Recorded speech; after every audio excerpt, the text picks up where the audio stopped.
Hi, this is Mark Henry, author of Dancing with Energy, Healing, Magic, and Mysticism. Today I'm going to talk a little bit about roulette, and specifically the use of your psychic abilities in order to increase your chances of winning at roulette. I've talked about other gambling topics in my videos, but I wanted to be specific today about roulette. It's actually my favorite game. I think probably my second favorite is blackjack. So I guess let's jump right in. Okay, so the first thing, and this is a non-psychic technique in order to help your chances. It's maybe seem like common sense, but not a lot of people do it, in my opinion. And that is really get to know the game that you're playing. I see people who go into casinos and you can tell by the way that they're betting that they don't understand what they're doing, and they ultimately wind up losing their money. And I hate to see that. And of course, sometimes people aren't open to constructive criticism, so I've learned to kind of keep my mouth shut about all that. So getting to know, please get to know the game that you're wanting to play. I'm a person who prepares for everything. So before I ever set foot in a casino, I went online and I read, and then I bought books, and I really wanted to understand the intricacies of some of these games that I'm playing. Many of them, there are different ways of betting, there are different strategies. You really have to have some understanding of mathematics in order to understand the payoffs that the casino gives you. And it's not necessary to play, but the more knowledge you have, the better it is for you. Also, from my experience, the more knowledge you have, the better and easier it is for your intuition or your psychic abilities to communicate with you about when to play, how to play, to make money.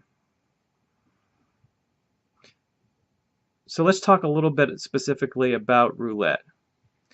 Well, one is that the reason why casinos have so much money is that built in with every single game is something called a house edge. Now, if you look at all the different types of games, some have less of a house edge, and some have much more. It's sorry to say that with roulette, it has some of the highest house edges of any other games. It has about a 5% house edge. Now, if you compare that to something like blackjack, a skilled blackjack player has about a 0.5% of a house edge over the player. So that basically means that, if you were to think about it, $100, so what's that, 50 cents, the player would make 50 cents below the casino, and everything being equal, it's almost an equal exchange. Now that doesn't mean that that's exactly what's going to happen when you spend $100. That you're going to have winning streaks, you're going to have losing streaks, but over time everything should get close to evening it out. Now, when you think about roulette, it's much. 5% doesn't sound like a lot, but it does. Especially if you've ever played roulette, you'll understand that house edge can quickly reduce your money. And where does that house edge come from? It comes from the following. There are 36 numbers that you can pick in roulette. That's the inside track. Now on the outside, there's the red and black. There are the different columns. You can bet on odd and even numbers, all that type of stuff. And there's the green on the outside. Now, if you look at the 36 numbers, and then there is the two greens. Now that's equals up what, 38? But guess how much the casino pays out? 35. So if you bet one chip on number 16, you're going to get 35 chips back rather than 38, which 38 would make too much sense. But the house wants the little bit of edge over the player. So not exactly fair, but they've designed that so they can make money. And what they say is that this is all for entertainment, it's not to make money, and just come and have fun and we'll take your money. But so that's what from the casino point of view, that's what how they kind of frame everything. All right, so let's talk a little bit about what's required in order to use your intuition. Well, your intuition has to do a few different tasks. One, it has to tell you when to play. If you didn't know when to play, you might start playing and you would lose. So that's one thing. When not to play. So let's say that you're doing good, but you're getting a feeling that you should stop because perhaps you'll lose the next round. Stop. And third, when to increase your bets. Hey, if you know when the next round you're going to win, and you increase your bets, guess what? You make a little extra money on the side. Okay, so what sort of states of mind do you have to cultivate in order for your intuition to kick in? One is you need a mentality of openness.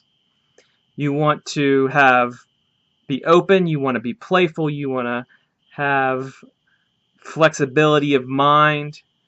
You want to actually have a little bit of fun.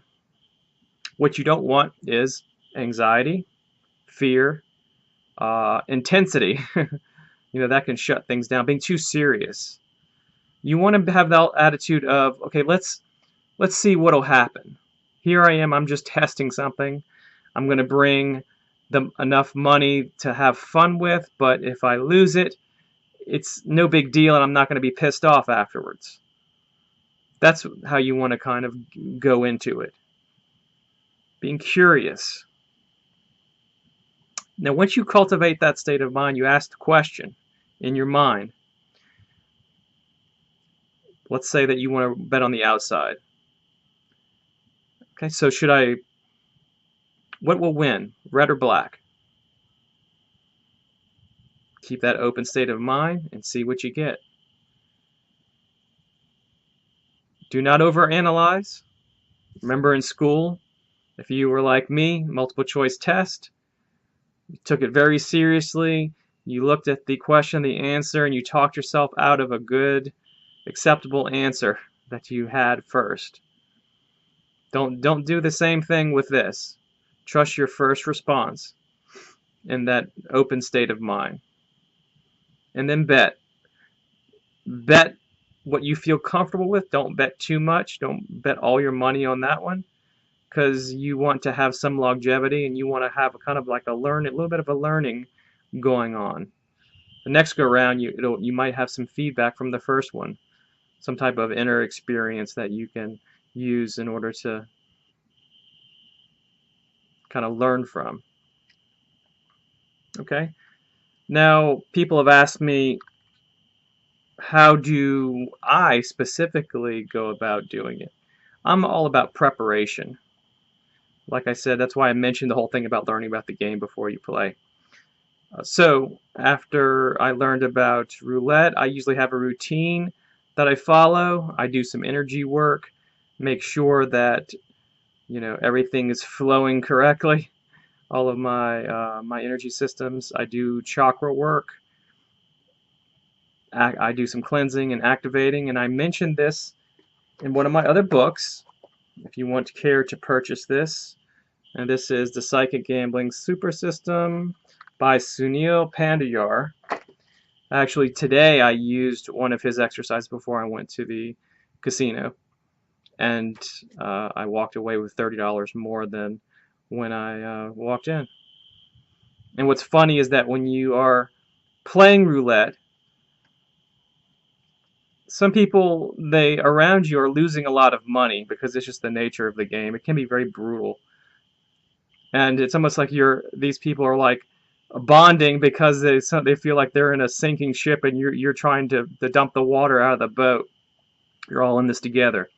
But they were looking at me because I had $30 above, and they whispered to each other, "Hey, he has more than he came in with," and they were well below what they brought in because I was watching them.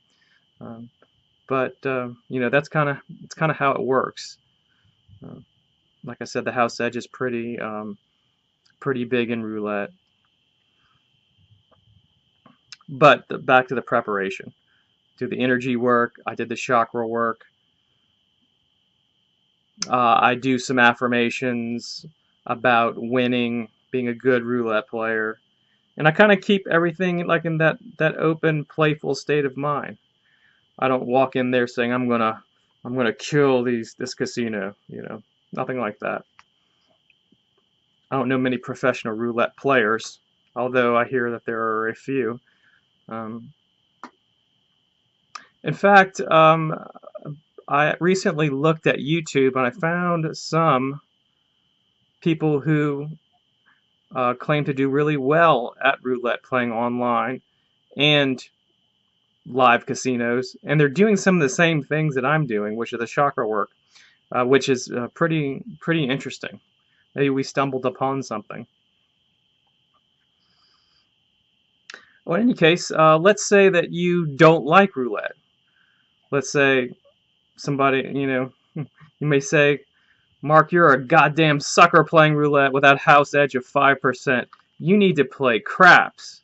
Well, guess what? For your craps players, here's a book for you. Let's see, this is The Inner Vegas.